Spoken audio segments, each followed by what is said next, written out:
성가대 귀한 찬양에 감사드립니다. 네, 오늘 본문은 갈릴리 바다 북동쪽으로 약 40km쯤 되는 가이사랴라는 곳에서 있었던 예수님과 제자들, 그 중에서도 특히 베드로와의 짧은 대화를 담고 있습니다. 밀려드는 무리를 피하기 위해 도착한 이곳에서 우리는 마태복음의 가장 극적인 전환점을 이루는 한 사건을 맞이하게 됩니다. 이 대화를 끝으로 예수님의 사역은 큰 그림에서 볼 때 중심이 이동하게 되는데, 큰 능력과 이적을 베푸신 예수님에서 고난받는 예수님으로 이동하게 됩니다. 기적은 자제되고 고난은 증가됩니다. 이후 철저하게 십자가의 길을 걸어가시는 주님을 볼 수 있습니다. 본문의 대화가 끝나는 21절은 이때로부터 예수 그리스도께서 자기가 예루살렘에 올라가 많은 고난을 받고 죽임을 당하리라는 예수님의 순환 예고를 들려줍니다. 이 장면은 예수님의 죽음을 익히 들어 잘 알고 있는 우리에게도 여전히 낯설고 비장하게 읽혀지는 부분입니다.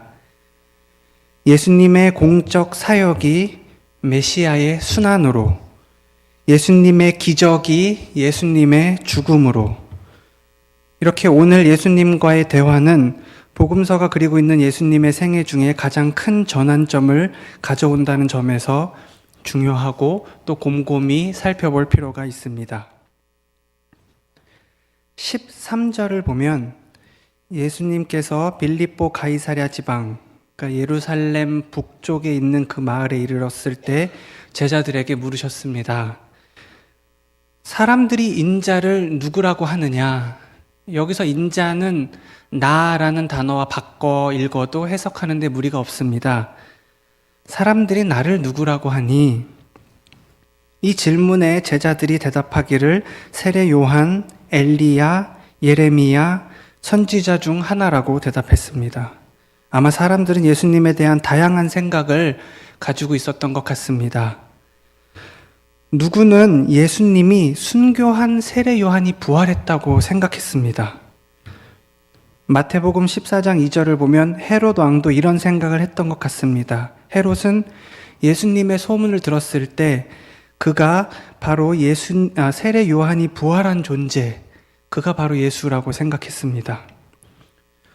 또 누구는 엘리야라고 생각했습니다. 이는 말라기의 말씀처럼 여호와의 크고 두려운 날이 이르기 전에 보냄을 받는다는 엘리야가 바로 예수님일 것이다 라고 생각했습니다. 더러는 예레미야가 바로 예수님이라고 생각하는 사람도 있었습니다. 성경에는 예레미야의 죽음에 대한 기록이 없습니다. 그러다 보니 이 종말의 때에 나타날 만한 가장 이상적인 선지자로 예레미야를 생각하는 것도 이상한 일은 아닙니다. 만약 이 세 사람이 아니라 해도 선지자 중 한 사람이 분명하다는 게 당시 예수를 따르고 있던 무리들의 평가였습니다. 이 대답을 들으신 예수님께서 같은 질문을 반복하십니다. 15절에 이르시되 너희는 나를 누구라 하느냐? 여기서 너희로 번역된 단어는 직역하면 너희 자신은입니다. 너희로 번역하나 너희 자신은으로 번역하나 물론 해석상에 큰 차이는 없지만 작은 뉘앙스의 차이는 있습니다. 지금 예수님은 제자들에게 사람들이 나를 누구라고 생각하는지를 물으시고는 이어서 그래, 사람들은 그렇다 치고 그러면 너희는 나를 어떻게 생각하는지를 되묻고 계신 겁니다. 그러면 너희는 나를 어떻게 생각하니? 너희는 나를 누구라 하느냐? 오늘 예배가 다니엘 헌신 예배라는 귀띔을 받고 어떤 말씀으로 은혜를 나눌까 하다가 이 예수님의 물음이 떠올랐습니다. 너희는 나를 누구라 하느냐? 저는 이 질문에 대한 대답이 어느 세대보다 절실한 곳이 바로 다니엘이라고 생각합니다. 위로는 아버지 어머니가 신앙의 선배로 계시고 아래로는 자라나는 어린 자녀들이 아비의 신앙을 보고 배우려 하는 이 중간자적 입장에 있는 다니엘이 생각하는 예수, 다니엘이 해석하는 예수, 다니엘이 세워가는 교회. 그것이 참 중요하다 싶었습니다. 왜 다니엘이 중요한가는 이런 감상적인 이유만 있는 것은 아닙니다. 한국교회를 분석한 미래학 보고서를 보면 2060년까지 기독교 총 인구의 변화 그래프를 볼 수 있는데, 그 책에서는 인구를 크게 네 부류로 나누어서 초등학생, 청소년, 학부모층, 고령화층 이렇게 네 개의 영역의 인구 변화를 통계를 낸 적이 있습니다. 이 자료를 근거 삼아 돌린 컴퓨터 시뮬레이션 결과가 정리되어 있는데, 교회에서 이 네 영역 중에 2060년까지 가장 감소하는 영역이 어디일까? 제가 놀랐던 건 그게 초등학생이나 청소년이 아니라 학부모층이었다는 것입니다. 이 그래프를 지금 같이 보지는 못하지만 눈으로 보기에도 가장 확연하게 큰 폭을 따라 하락하고 있는 층은 학부모층이었습니다. 교회의 중심축이 되는 30대로부터 40대 후반의 학부모 측이 가장 큰 폭으로 하락함을 볼 때, 사실 이보다 더욱 마음이 쓰이는 것은 이 통계 자료에는 미처 담아내지 못한 30, 40대들이 겪는 신앙의 고민과 갈등은 비단 교회뿐 아니라 사회생활 현장 속에서 더욱 치열하다는 점입니다. 그럼에도 그렇기 때문에 더 내가 믿는 예수님은 누구신가에 대한 대답을 찾는 노력이 우리에게 필요하다고 생각합니다. 많은 사람들은 다른 사람의 신앙 고백과 나의 신앙 고백을 헷갈려 합니다. 한동안 저는 제 아버지의 신앙 고백이 저의 신앙 고백인 줄 알았습니다. 자라면서 아버지의 신앙 고백은 알고 봤더니 아버지의 삶 속에서 체화된, 그러니까 아버지가 겪은 고난, 아버지가 하나님과 만난 그 신앙 체험 속에서 나온 그런 아버지의 고백이었습니다. 거기에 비해 나의 신앙 고백은 아버지의 고백과는 다른 무언가가 있음을 발견하게 되었습니다. 또한 아버지의 신앙 고백으로는 나와 내 또래를 설득하기에 뭔가 부족하다는 생각이 들었습니다. 갈수록 젊은 세대는 교회와 신앙에 대해 회의를 품고 방황하는데, 내 신앙은 마치 습관처럼 이어져 온, 내가 배워서 익히 잘 알고 있는, 그래서 누가 물어보면 녹음기처럼 반복할 수는 있으나 어쩌면 나는 여전히 내 신앙 고백을 갖지 못하는, 그래서 아버지의 신앙, 어머니의 신앙 고백에 머물러 있는 것은 아닌가 하는 생각이 들었습니다. 빌립보 가이사랴에서 제자들에게 물으셨던 주님께서 오늘 우리에게도 묻고 계시리라 믿습니다. 다른 사람들 나를 누구라 하니? 그러면 너는 나를 누구라 생각하니? 16절에 베드로가 말했습니다. 주는 그리스도시요 살아계신 하나님의 아들입니다. 베드로는 그리스도라, 당신은 하나님의 아들이라 말했습니다. 그리스도, 하나님의 아들은 어떤 뜻입니까? 그것은 예수님, 당신이 나의 주님이시고 당신이 나의 왕이시라는 뜻입니다. 시편 2편에 보면 내가 나의 왕을 내 거룩한 산 시온에 세웠다. 너는 내 아들이라. 오늘 내가 너를 낳았다. 라는 말이 나옵니다.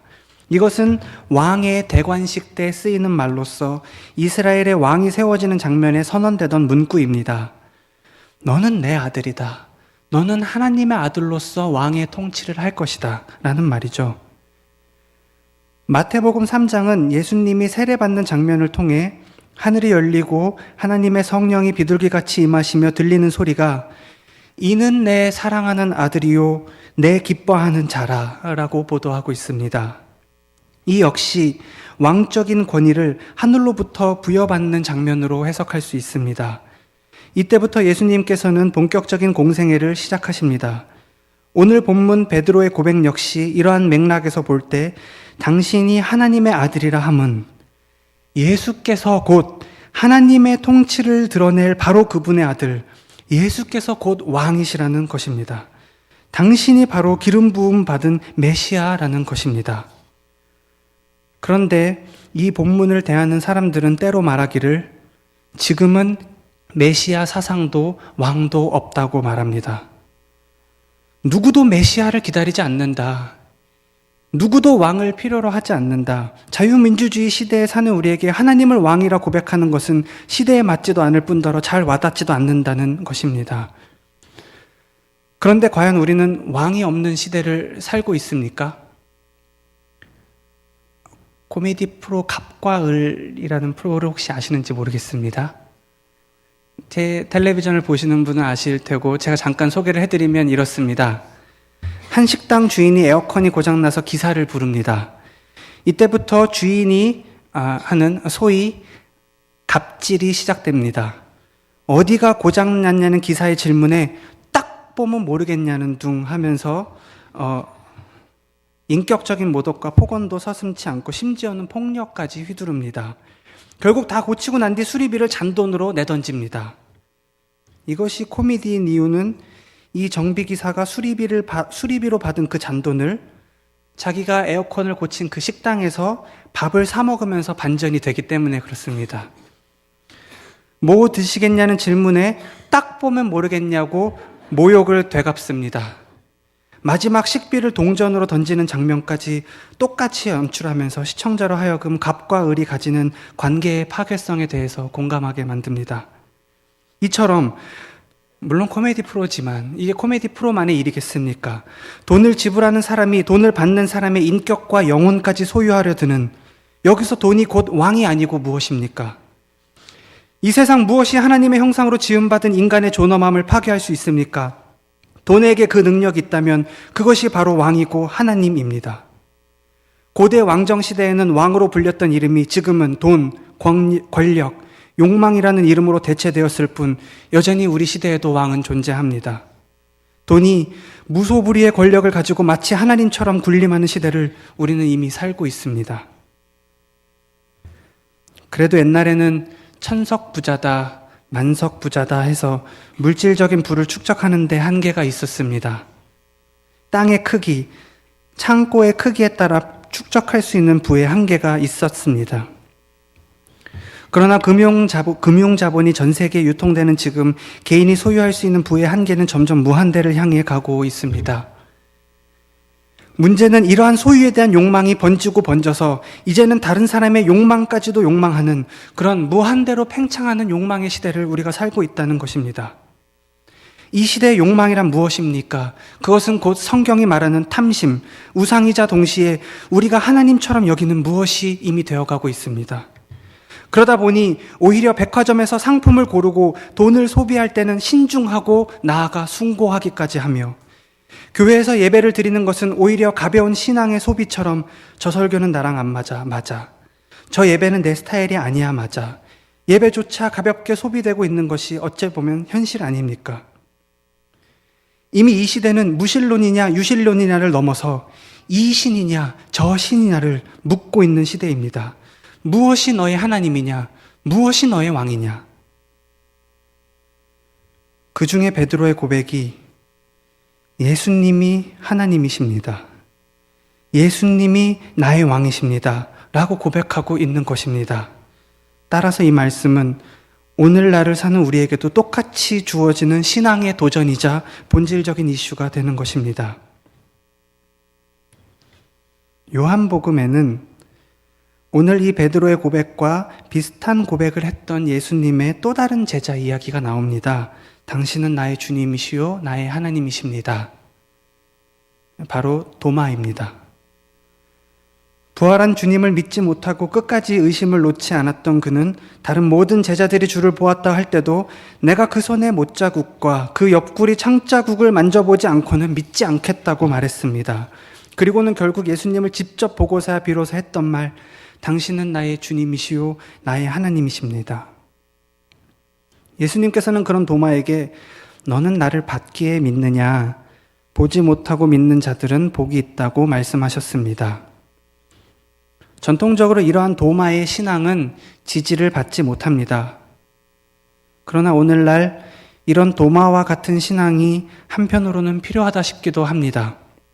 의심하는 신앙, 회의하는 신앙, 두드려보는 신앙, 그러나 한 번 믿은 뒤로는 뒤를 보지 않는 신앙. 도마, 그는 회의했으나 의심했으나 불신하지는 않았습니다. 의심과 불신은 다르죠. 그는 믿음의 확신과 회의 속에서 방황했지만 자기의 믿음을 놓지 않았고 끝내 자기가 만난 예수님을 전하기 위해 인도로 갔습니다. 전승에 따르면 그는 그곳에서 순교했다고 합니다. 의심하는 신앙이라고 다 차갑고 서늘한 것은 아닙니다.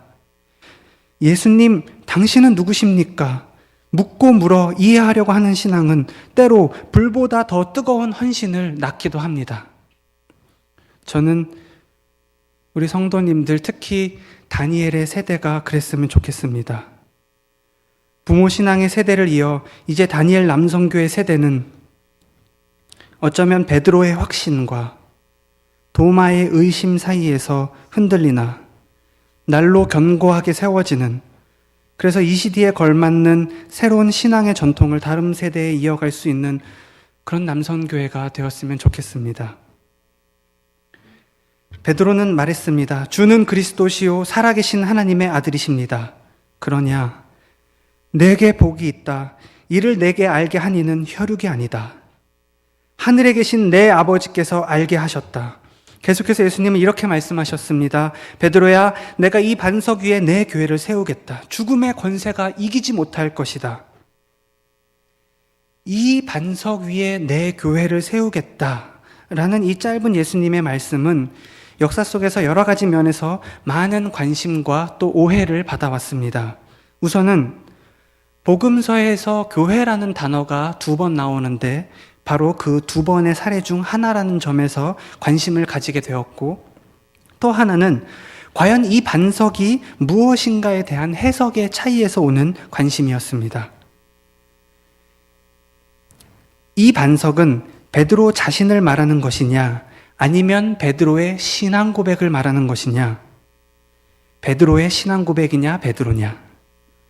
주님께서는 이 신앙 고백 위에 교회를 세우시겠다는 것인가, 아니면 베드로 위에 교회를 세우시겠다는 것인가. 전통적으로 가톨릭에서는 이 반석을 베드로라고 해석했습니다. 그리고 개신교에서는 이 반석을 베드로의 신앙 고백이라고 보았습니다. 가톨릭의 교황권을 가장 강력하게 옹호하고 있는 이 본문이 바로 오늘 우리가 읽은 이 본문이라는 점은 이 반석에 대한 해석이 베드로라는 전통적인 해석을 쉽게 포기할 수 없게 만들었습니다. 이에 반하여 대개의 개신교는 이 본문이 교황권을 옹호하는 본문으로 사용될 수 없으며 여기서 말하는 반석은 베드로를 지칭하는 게 아니라 베드로의 신앙 고백, 즉 주는 그리스도시요 살아계신 하나님의 아들이십니다를 고백하는 그 고백 위에 교회를 세우시겠다는 뜻이 옳은 해석이라고 말합니다. 영국의 성공의 신부인 존 스토트는 이 둘 사이를 조율하면서 베드로도 아니고 신앙 고백도 아니고 이 반석은 그러한 신앙 고백을 한 베드로라는 해석을 내립니다. 그의 표현대로 하자면 여기서 말하는 반석은 그냥 베드로가 아니라 그의 고백적 능력 안에 있는 베드로라고 말합니다. 하나님을 주라, 그리스도라, 왕이라 고백하는 그 하나님에 대한 신뢰로 가득한 베드로야말로 초대교회를 세워가는 반석의 인간이 된다는 것입니다. 그런데 이런 베드로가 과연 교회의 초석을 놓기에 적합한가? 예수께서는 곧이어 십자가의 길을 가야겠노라 하실 때 가장 먼저 그 앞길을 막아선 자가 또한 베드로이기도 합니다. 결코 안 됩니다. 절대로 안 됩니다. 베드로는 예수님의 옷을 붙잡고 꾸짖듯 항변했습니다. 예수님께서 말씀하셨습니다. 사탄아 물러가라. 너는 나를 넘어지게 하는 자로다. 내가 하나님의 일을 생각하지 아니하고 도리어 사람의 일을 생각하는도다. 이렇듯 교회의 초석을 놓아야 할 인물이 교회가 걸어가야 할 길을 가장 앞장서서 방해하는 자이기도 합니다. 뿐만 아니라 가장 결정적인 순간에서 예수님을 모른다 3번이나 부인했던 이도 바로 베드로였습니다. 그러면 하나님은 이 불완전한 인간, 이 불완전한 신앙 고백 위에 교회를 세우시겠다는 것인가 하는 의문이 생기게 됩니다. 그러나 이러한 의문의 대답은 의외로 분명합니다. 그렇습니다. 하나님께서는 이 불완전한 고백 위에 교회를 세우셨고 지금까지 지켜오고 계십니다. 주는 그리스도시요 살아계신 하나님의 아들이십니다. 이 반석 위에 내가 내 교회를 세우겠다. 주님께서 말씀하셨습니다. 이것이 과연 반석인가? 내가 고백한 이 고백이 과연 반석인가? 나는 예수님의 길을 언제고 방해할 수 있는, 그래서 언제고 실족하여서 베드로처럼 사탄의 대변인이 될 수도 있는데, 또 두려움 많은 생쥐처럼 나는 저분을 모른다 3번이나 부인하는 그 인간이 바로 나일 수 있는데, 어떻게 이 불완전한 나의 신앙 고백이 교회를 지키고 또 나를 지킬 수 있을 것인가? 이러한 불안에는 한 가지 오해가 있습니다. 그 신앙 고백 자체가 우리를 물리적으로 지키겠다는 것이 아닙니다. 교회는 그 고백 위에 교회를 세우시고 지키시겠다는 하나님의 신실하신 뜻으로 인해 지켜집니다. 하나님을 향한 신뢰와 믿음을 고백하는 그 사람 위에 세우시겠다는 그 주님의 변함없는 말씀으로 인해 오늘도 교회는 지켜지고 있는 것입니다. 사람이 세우는 것도 아니요, 어떤 신앙 교리가 세우는 것도 아니요, 하나님을 향한 고백적 인간, 때론 이중적이고 넘어지나 다시금 주님께 돌아와 주님 나를 붙드소서, 나의 믿음을 새롭게 하소서, 이렇게 오늘도 주님께서는 이러한 고백하는 인간으로 하여금 주님의 교회를 세워가고 계신 것입니다. 오늘을 사는 우리에게 예수님께서 역시 물으신다고 생각합니다. 사람들이 나를 누구라 하느냐? 그러면 너는 나를 누구라 하느냐? 주님은 나의 하나님이십니다. 내 모든 어둠을 비추시고 내 허물을 벗기시며 나로 하여금 하나님 앞에서 당신의 자녀로 세워주시는 주님은 나의 하나님이십니다. 이러한 우리의 믿음의 고백 위에 주님께서 이렇게 말씀하실 겁니다. 내가 그 고백 위에 내 교회를 세우리니 죽음의 세력이 이기지 못할 것이다. 오늘 다니엘 헌신 예배로 드리고 있습니다. 저도 다니엘 비밀 회원입니다. 나이로 따지면요. 뿐만 아니라 이 자리에 계신 모든 성도님들도 주님께서 세워주신 이 영남교회를 주님 뜻대로 세워가는 그런 주님을 향한 신실한 믿음을 날마다 고백하는 그런 주님의 동역자로 날마다 세워져 가시기를 간절히 빕니다. 기도하시겠습니다.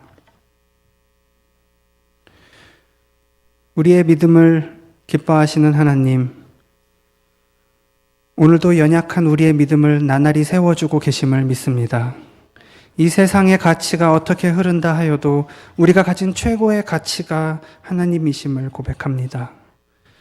날로 쇠약해지는 한국교회를 불쌍히 여기시고 여기 당신에 대한 신뢰와 사랑을 새롭게 고백하는 저희들 위해 은총을 베풀어 주시고 주의 몸된 이 교회를 바르고 새롭게 세워갈 수 있도록 인도하옵소서.